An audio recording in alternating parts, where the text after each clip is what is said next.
Video games aren't fun anymore. It's a topic I've seen floated around a lot on the internet in recent years, and even more so since the world shut down. With more time to spend on playing video games than ever before, some people are coming to realize that they don't enjoy playing video games anymore. It's a scary thing to come to terms with, accepting that a hobby you've enjoyed for as long as you can remember suddenly doesn't entertain you anymore. For a lot of people, it's even more disheartening because they've come to this realization after just managing to get the console or setup of their dreams. Things they strive for years ago are finally tangible and right in front of them, but they just don't have the drive or want to actually do and experience those things. These are things I had to come to terms with throughout the last 2 years. Now, I know what you might be thinking, Stryxo, isn't it a bad idea to try and make a career out of making videos online about video games when you don't enjoy playing them anymore? And yeah, I'd agree, not exactly the best decision. So let me explain a bit. I've been playing video games for as long as I can remember. I can remember the first time I held a controller in my hands vividly. The sheer size of the Duke, way too massive for me at the time, but all that was just background noise in my head compared to the fresh sights and sounds of what is now my second favorite entry in my favorite franchise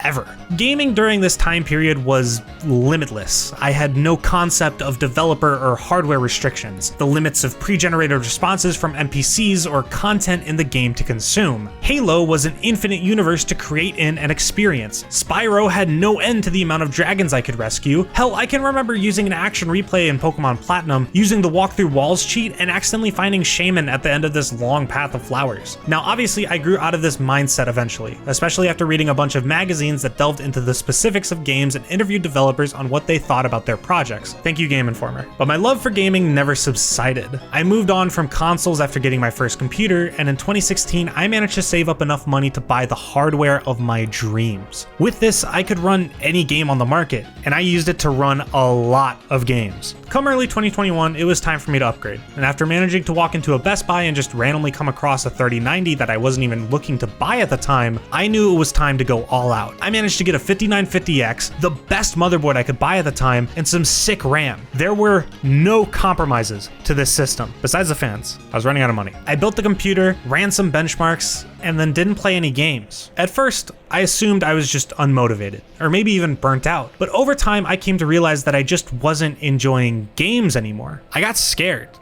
that I spent all of this money on a hobby I wasn't interested in anymore. Scared that the YouTube channel I wanted to start was already dead in the water. Scared that I'd be giving up a huge part of what formed my online identity.